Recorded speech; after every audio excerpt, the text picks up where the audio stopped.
Что сейчас для вас является мобильным диктофоном? Смартфон? В большинстве случаев да, но функционал весьма ограничен. Отдельное устройство? Это скорее удел блогеров и прочих энтузиастов. Если покопаться в песках времени, то можно обнаружить вот это. Sony TC105 или 357 в Японии. Мобильный магнитофон с середины 60-х, весом в 10 килограмм. На форумах можно найти комментарии людей, которые использовали его еще в школе. Сейчас им за 80 лет.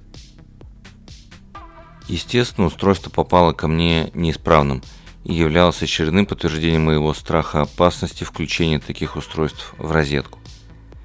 Изначально мне ставила задача замены регулятора громкости, совмещенного с выключателем. Разбираем устройство.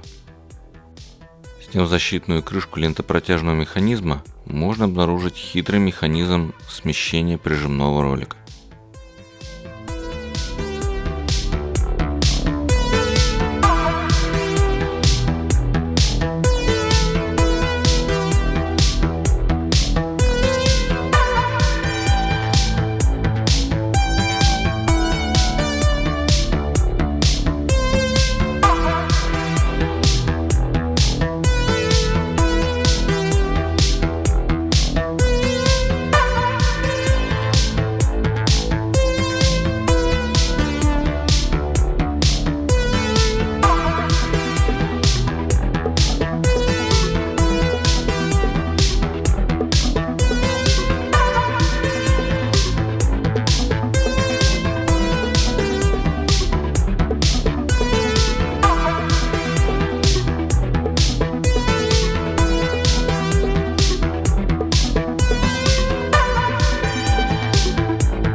Родной регулятор громкости номиналом сопротивления 10 кОм имеет вынос 30 мм.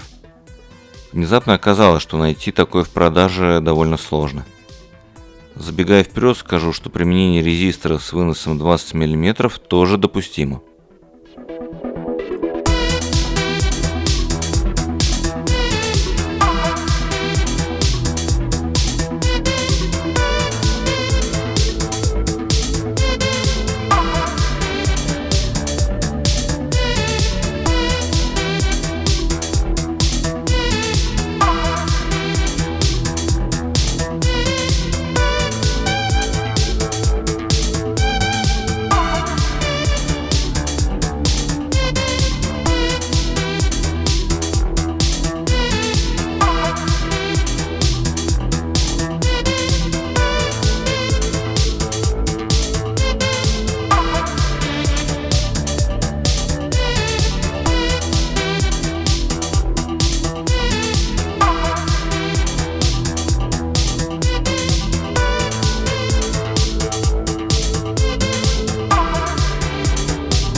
В выходных цепях питания был обнаружен сдувшийся конденсатор с резистором, который сразу был удален.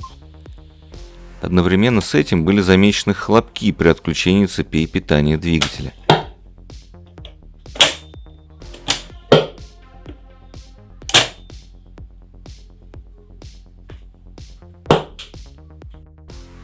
Если посмотреть схему международной версии, то параллельно выключателям стоит цепь искрогасителя, состоящий из конденсатора и последовательно соединенного резистора на 120 Ом.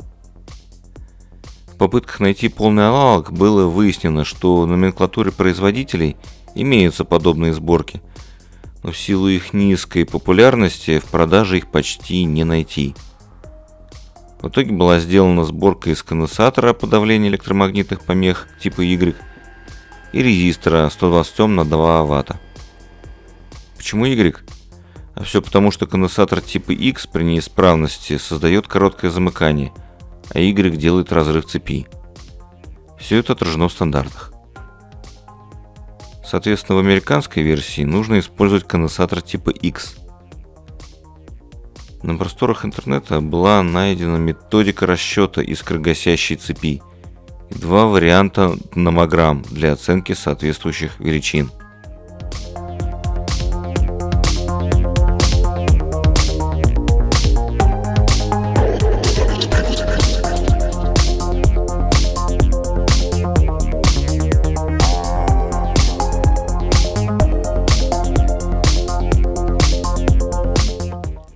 В процессе разбора меня огорчало наличие под вольтметром уровня записи старого поролона, мелкие ошметки которого рассыпались по устройству.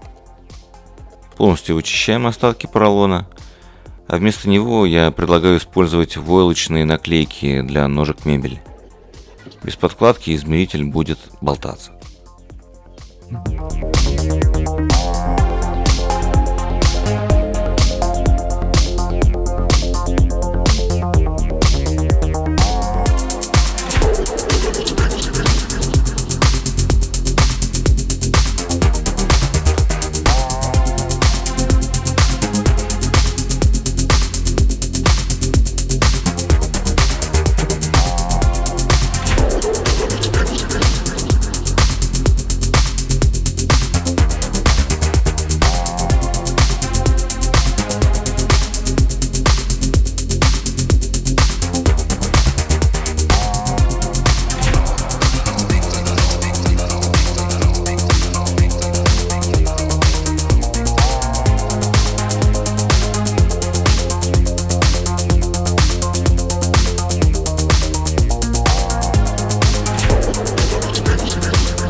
В процессе обслуживания створки прижима ленты захлопались все медленнее и медленнее.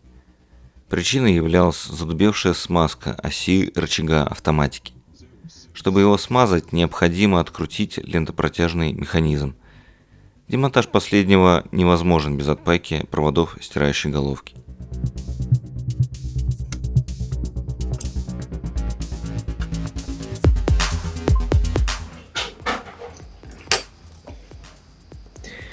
Вот это воспроизведение.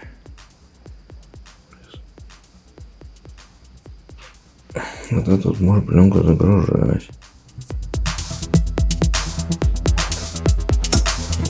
Тут, короче, совсем закисло. Откручиваем натяжитель пленки, а также прижимной ролик.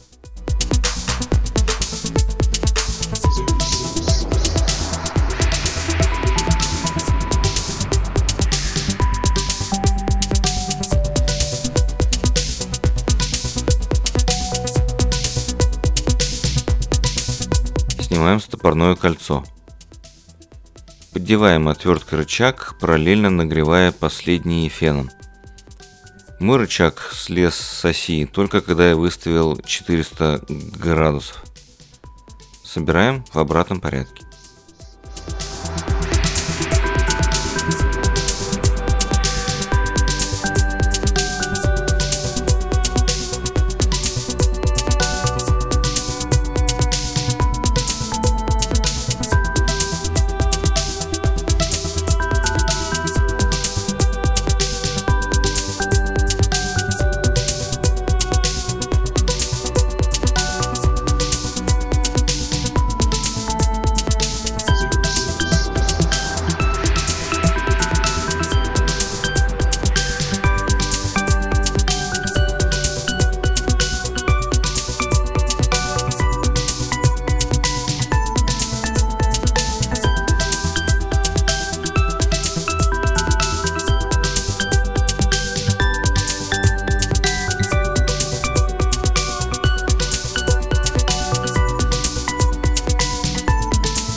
Новых головок у меня не было, поэтому была сделана попытка отшлифовать имеющиеся.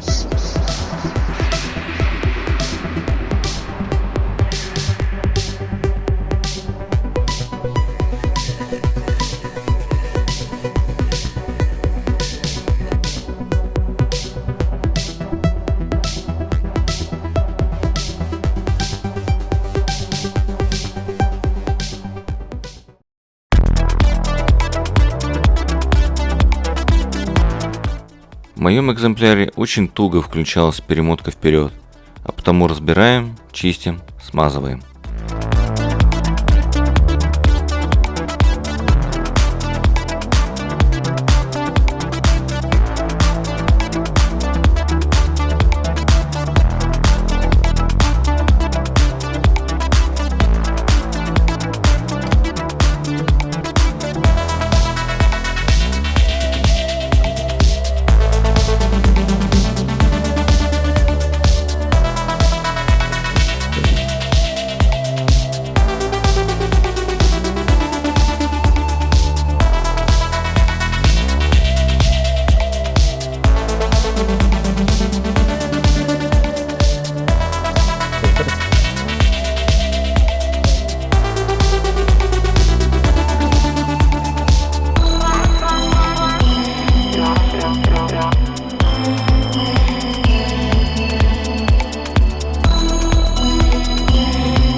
тестирования магнитофона мне выдали вот такую вот катушку с ГДРовской девушкой. Скорость 9 сантиметров.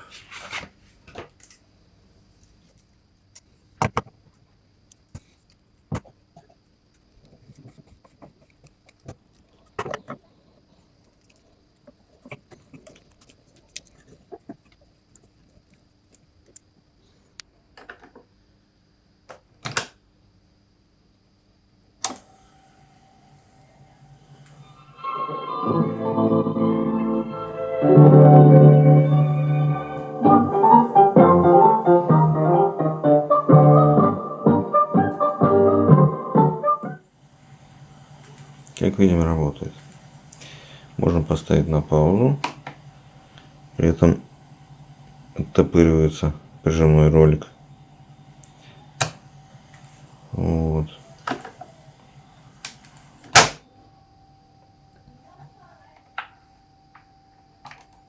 Можем включить перемотку вперед.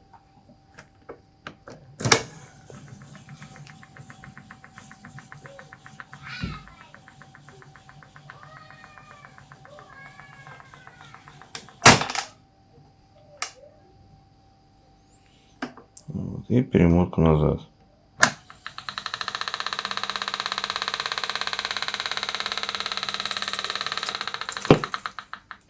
Это размыкающий контакт. Можно обратить внимание, как маховик долго вращается.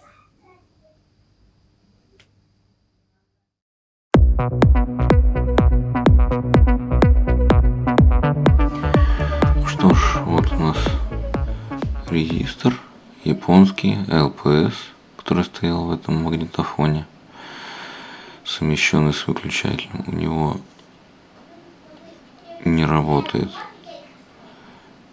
механизм выключения. Попробуем его разобрать.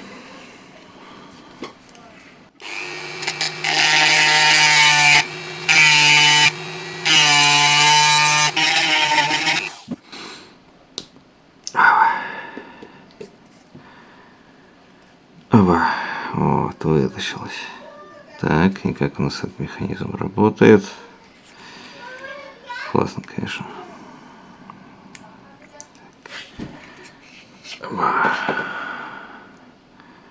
Так, тут надо, как говорится, подумать.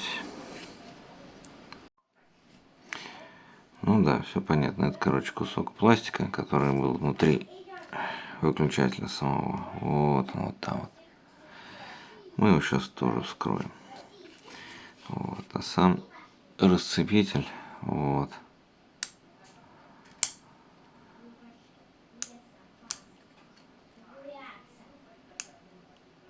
То есть, в принципе, то, что металл, он, в принципе, живой. Классная штука. Так, ладно, расчехлим эту штуку.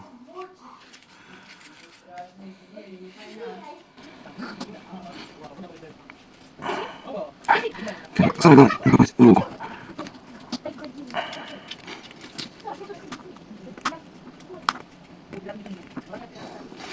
Ну-ка, вдруг слезет.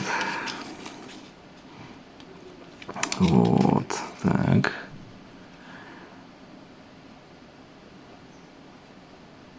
Маслянисто, классно ходит. Так, а здесь у нас как раз так, вот угольная. Сам регулятор громкости с дорожками и вот как раз вот этот вот кусок пластика, который лопнул. Понятно? Вот.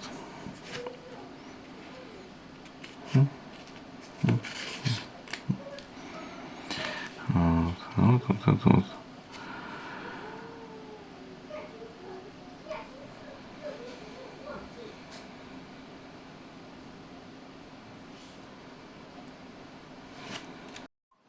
Вот также у нас еще был вот такой вот конденсатор вздутый, вспухший.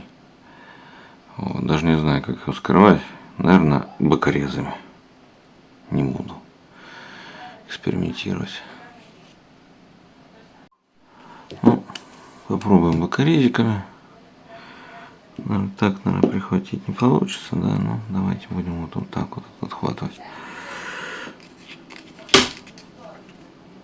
Так, вот кусочек и что-то какая-то скукота, да? Так.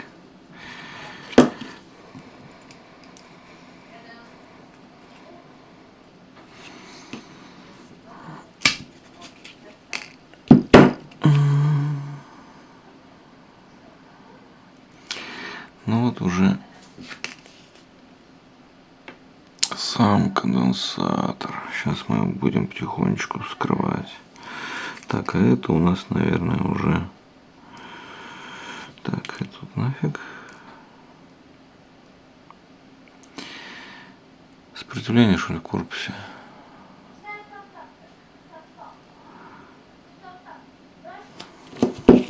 Распоздерим еще разок.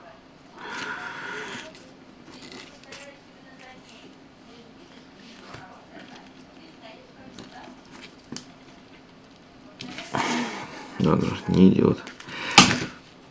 О, жахнуло.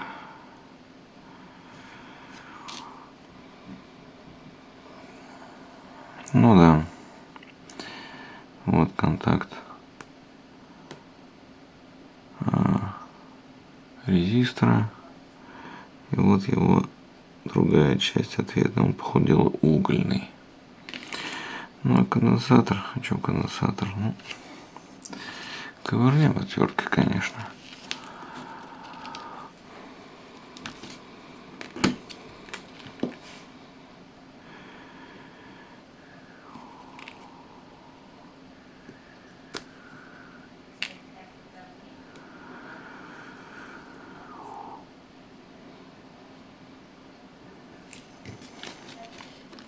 А это танк у меня из головы не выходит, так как бы себе руку не пропороть.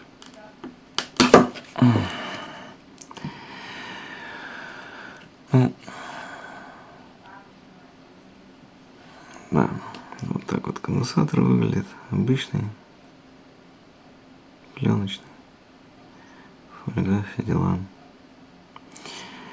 Ничего такого выдающегося. Все обычно. Вот. Ну и залит он, соответственно. Сколько-то?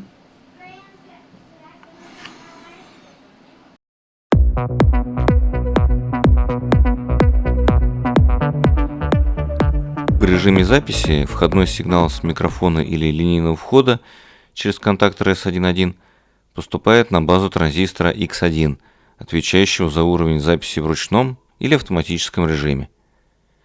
Далее сигнал проходит через транзисторы X2, X3 и X4. Последний раскачивает трансформатор T1, вторичные обмотки которого подключены в противофазе. Почему это не показали двумя точками, как на старых советских схемах, для меня остается загадкой. В условиях переменного входного сигнала у нас попеременно открываются транзисторы X5 и X6. Усиленный сигнал через разделительный конденсатор поступает либо в цепь в обратной связи к транзистору X3, либо к универсальной головке воспроизведения или записи. Уровень записи в ручном режиме регулируется переменным сопротивлением R11, которое с одной стороны может увеличивать сопротивление в цепи эмиттера транзистора X1, а с другой закорачивать на землю выходной сигнал с коллектора этого же транзистора. В автоматическом режиме цепи эмиттера транзистора X1 жестко фиксированы, в то время как его коллектор контролируется транзистором X8, база которого сидит на цепи детектора уровня выходного сигнала в виде трансформатора T2, сидящего на выходе усилителя. В режиме воспроизведения сигнал с головки повторяет путь через транзистор X1 и X2, попадая затем через регулятор громкости R19 к транзисторам X3 и X4. Последние, в свою очередь, раскачивают через трансформатор выходные транзисторы, нагруженные через разделительный конденсатор на 8-омный динамик.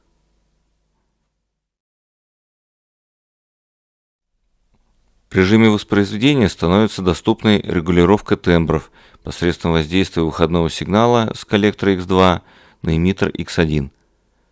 Глубина такой связи определяется сопротивлением R13.